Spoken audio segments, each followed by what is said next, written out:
मित्रों नमस्कार। पटना बिहार से मैं विवेक रंजन सोनभद्र अपने YouTube चैनल विवेक सोनभद्र पर आपका स्वागत करता हूं। मित्रों, इस देश में आम नागरिक की स्थिति क्या है? मैं अपने बारे में ही मोटा मोटी बोल रहा हूं। आपकी स्थिति थोड़ी भिन्न होगी क्योंकि आपको पेंशन मिल रहा होगा, इंदिरा आवास मिलने की संभावना होगी, 5 किलो अनाज मिल रहा होगा, शौचालय के पैसे मिले होंगे, किसान सम्मान निधि मिल रही होगी। मुझे यह सब कुछ नहीं मिलता है, मुझे तो देना पड़ता है इनकम टैक्स, जीएसटी तो आप लोग भी देते होंगे। जो जितना खर्च करेगा उतना जीएसटी देगा। एसटीटी देना पड़ता है, मालगुजारी देना पड़ता है। तो यह सब देने के बाद भी जिल्लत और जलालत की ही जिंदगी झेलनी पड़ती है। अब मेरे मोहल्ले में, मैं यहाँ रहता हूँ Sanjay Gandhi Nagar, road number 10, NBCC tower के निकट, एचआईजी के सामने, कांटी फैक्ट्री रोड, पटना में।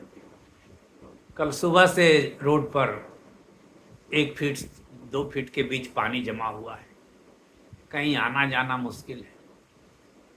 तो क्या यही जिंदगी जीने के लिए income tax, security transaction tax, GST, मालगुजारी, नियम कानून, नेताजी लोग का लंबा लंबा भाषण, नेताजी का लंबा लंबा उपदेश, क्या इसी जीवन के लिए दिया जाता है? अब जो रिकॉर्ड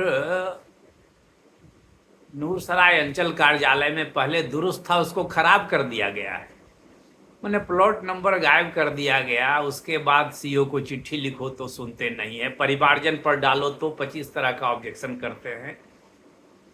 उसके बाद भी कोई देखने सुनने वाला नहीं। तो ये जिल्लत और जलालत की जिंदगी जनता कब तक झेलेगी?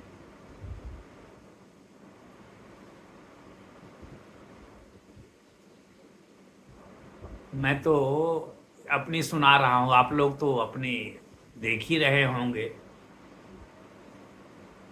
कितने बार मैंने कहा है, वीडियो बनाया है समाज की समस्याओं के बारे में। बार बार उसको कहने से फायदा क्या है? जनता तो, सरकार तो सोचेगी नहीं। वह तो बिहार की सरकार मेरीन ड्राइव, मेट्रो, बड़े बड़े रोड और पुल, भले वो पुल गिर जाए, उसको बनाकर खुश है।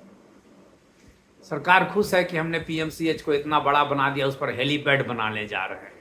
लेकिन वहाँ एंटी रेबीज वैक्सीन के लिए मरीज को 5 घंटे चक्कर लगाने पड़ते हैं और उसके बाद भी बाजार से 1700 या 2100 में खरीद कर लाने पड़ते हैं। तो सरकार हम लोग के लिए है कि हम लोग को परेशान करने के लिए है? अब बताइए, रोड पर 1 फीट पानी है, इतना लंबा चौड़ा रोड है, तो पानी सुखाने के लिए कुछ इंतजाम होना चाहिए। आज तक बिहार में कंकड़बाग में जल जमाव की समस्या खत्म नहीं हुई, तो मेरीन ड्राइव बना करके क्या करेंगे? और ये मेट्रो बना करके रहना तो गंदगी में ही है। वही नूरसराय अंचल वाले कर्मचारी और सीओ की मनमानी झेलनी है। वही नवोदय विद्यालय को झेलना है, जिस नवोदय विद्यालय में रैगिंग होती है। जहानाबाद के अरवल में रैगिंग हुई और उधर दरभंगा के किसी नवोदय विद्यालय में एक लड़का फांसी कर लटक गया या कैसे मर गया, भगवान मालिक। तो ये सरकार आपको देती है कि आपसे लेती है? आपकी सुविधा के लिए है कि आपको पीड़ा देने के लिए है? आप इसी में खुश है कि पेंशन मिल रही है।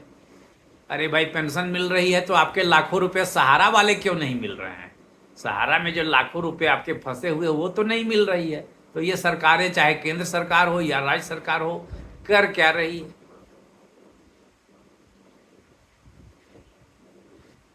तो बहुत पीड़ा है मित्रों। अब क्या कहा जाए, इतनी पीड़ा है कि कुछ कहना बड़ा मुश्किल है। कोई सरकारी अस्पताल में जाइए, इतनी भीड़ रहेगी, उसके बाद वहाँ अव्यवस्था उतनी ही है। मैं तो Indira Gandhi institute of medical sciences का बता रहा हूँ, अनुभव है। वहाँ के गार्ड और वहाँ के जो अटेंडेंट हैं, वो जिसको मर्जी अंदर जाने देते हैं, जिसको मर्जी उसको अंदर नहीं जाने देते हैं।